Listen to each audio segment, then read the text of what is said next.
Hello students, I am Sagar Agarwal. Welcome back to my channel. So students, our subject is science for class 7th. So today we are going to start our new chapter, that is chapter number 8, winds, storms and cyclone. So we will start with our introduction part. Orissa was hit by a cyclone with wind speed of 200 km per hour on 18th October 1999. तो ओडिशा में जब cyclone आया था तो उसकी speed क्या थी, wind speed क्या थी, 200 किलोमीटर पर आवर। और कब आया था वो, 18 अक्टूबर 1999 को। The cyclone smashed 45,000 houses making 7 lakh people homeless. Means जब आया था तो 45,000 लोगों को बेघर कर दिया था और 7 लाख लोग बेघर हुए थे और 45,000 जो है वो उखड़ गए थे, मतलब बिखर गए थे घर जो थे वो। It was accompanied by water waves about 9 metre high. तो जो वाटर की हाइट थी वो कितनी थी, 9 metres. 1000 of people lost their lives, बहुत लोगों ने उसमें अपनी जान गंवाई थी। Property with crores of rupees was destroyed, मतलब बहुत सी प्रॉपर्टी थी वो भी डिस्ट्रॉय हुई थी, वो भी ख़त्म हो गई थी। The cyclone affected agricultural, transport, communication, electricity supply. तो किस किस चीज़ों पे इफेक्ट पड़ा था, एग्रीकल्चरल पे, ट्रांसपोर्ट पे, कम्युनिकेशन पे एंड इलेक्ट्रिसिटी सप्लाई पे। But what are cyclones, how they are formed, what are they, why are so destructive. In this chapter we shall seek answers to some of this questions. तो इन जो questions है, इनके जो answers है वो इस चैप्टर में हम देखेंगे। We begin with some activities involving air. This activities will clarify some basic features concerning a cyclone. Before we begin, remember that the moving air is called wind. तो किसे कहा जाता है, मूविंग एयर को wind कहा जाता है। Air exerts pressure. So activity यहाँ पे है वो हम करेंगे। You need to boil water in the following activity. Take a tin can with a lid, fill it approximately half with water. Can लेना है आपको, आधा उससे पानी भर देना है। Heat the can on a candle flame, candle की फ्लेम पे उस कैन को हीट करना है। टिल द वाटर बॉयल, जब तक पानी बॉयल नहीं हो जाता। Let the water boil for a few minutes, कुछ मिनट तक वाटर को जो है वो बॉयल होने देना है। Blow out the candle, candle को बुझा देना है। Immediately put the lid tightly on the can, उसे टाइटली बंद कर देना है। Be careful in handling the hot can, तो उसे अच्छे से हमें पकड़ना है क्योंकि वो काफ़ी गर्म होगा। Put the can carefully in a shallow metallic vessel और अ वॉश बेसिन, या फिर उसे वॉश बेसिन में रख देना है बहुत आराम से। Pure fresh water over the can, सादा पानी हमें लेना है और उसके ऊपर डालना है। What happens the shape of the can, तो हमें देखना है कि शेप किस तरीके से चेंज होता है कैन का। Can you guess why the shape of the can gets distorted, means उसका शेप है वो क्यों बदलता है, वो चीज़ आप गेस कर सकते हैं।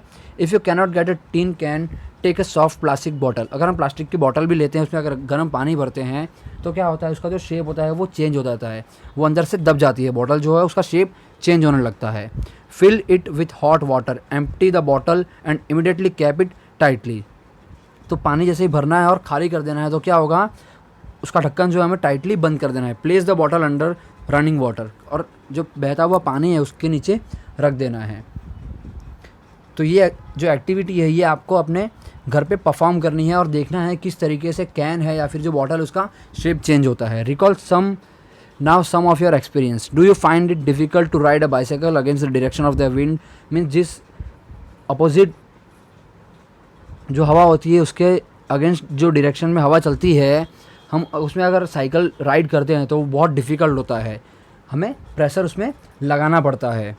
जैसे अगर अपोजिट डायरेक्शन में हवा है, अगर उसमें उसके सामने से अगर हम आ रहे हैं और साइकिल चलाते हुए आ रहे हैं तो हमें क्या करना पड़ता है, बहुत ज़्यादा ताकत उसमें लगानी पड़ती है। You know that we have to fill air into the bicycle tube to keep it tight. तो बाइसाइकिल की जो ट्यूब होती है उसमें हमें एयर फिल करनी पड़ती है उसे टाइट रखने के लिए। Also you know that a bicycle tube over filled with air में बस्ट, मतलब वो फट सकती है अगर वो ओवर भर दी जाए उसमें हवा तब। What is the air doing inside the tube, क्या करती है एयर प्रेशर एक्सर्ट करती है जिसकी वजह से वो ट्यूब फट जाता है। All this experience show that the air exert pressure. तो ये सब क्या, इससे क्या पता चलता है कि जो एयर है वो क्या एक्सर्ट करता है, pressure. It is due to the pressure that the leaves of trees, banners और flags flutter when the wind is blowing, means जो फट जाते हैं जब बहुत हवा तेज़ चलती है तब। You can list some more experience which show that air has pressure. तो ऐसी बहुत सारी एक्टिविटी आपके माइंड में आए तो वो चीज़ आप सोच सकते हैं। Let us now try to explain why the can और the bottle get distorted. As water is poured over the can, some steam in the can condense into water, reducing the amount of air inside। तो क्या होता है, air जो होता है वो उसके अंदर रह जाता है, जिसकी वजह से उसका शेप चेंज होता है। The pressure of air inside the can decrease then the pressure exerted by the air from outside the can. As a result the can gets compress. तो उसका शेप कैसा होता है, चेंज होता है, वो अंदर की तरफ दब जाता है। This activity again confirms that air exerts pressure. तो इस एक्टिविटी से हमें क्या पता चलता है, air exerts pressure. Winds current are generated due to the uneven heating on the earth, uneven heating between the equator, the poles. You might have learned in geography that regions close to equator get maximum heat from the suns। जो equator के पास वाले regions होते हैं वहाँ पे maximum heat होती है, किसकी वजह से, सन की वजह से। The air in this regions gets warm, और वहाँ पे जो होता है गर्म हवाएं चलती है। The warm air rises the cooler air from the regions in the 0 to 30 degree latitude belt on either side of the equator moves in. These winds blow from the north and the south towards the equator। कौन से direction में होती है, north, from the north to the south, north से south तक। At the poles the air is colder than the at latitudes about 60 degree. The warm air at this latitudes rises up and the cold wind from the polar regions rushes in to takes place। the warm air at this latitudes rise up। क्या होता है, जो warm air होती है वो latitude से निकलते हुए जो वहाँ से blow होती है। and the cold wind from the polar regions rushes, क्योंकि polar regions जो होते हैं वो काफ़ी ठंडे होते हैं, जैसे कि हमने देखा था लास्ट चैप्टर में। to take its place the wind would have flown in the north south direction from the north to south. तो कौन सी डायरेक्शन में फ्लो होती है, नॉर्थ टू साउथ डायरेक्शन में, और फ्रॉम साउथ टू नॉर्थ, या तो फिर साउथ से नॉर्थ में। तो विंड का फ्लो होता है वो किस डायरेक्शन में होता है, नॉर्थ टू साउथ या south to north. A change in direction is however caused by the rotation of the earth. अगर कुछ चेंज हो रहा है, जो एयर ब्लो होती है उसमें अगर कुछ चेंज हो रहा है तो वो क्यों हो रहा है, रोटेशन ऑफ द अर्थ, क्योंकि जो अर्थ जो होता है वो रोटेट होता है, इसकी वजह से जो डायरेक्शन होती है वो चेंज होती रहती है।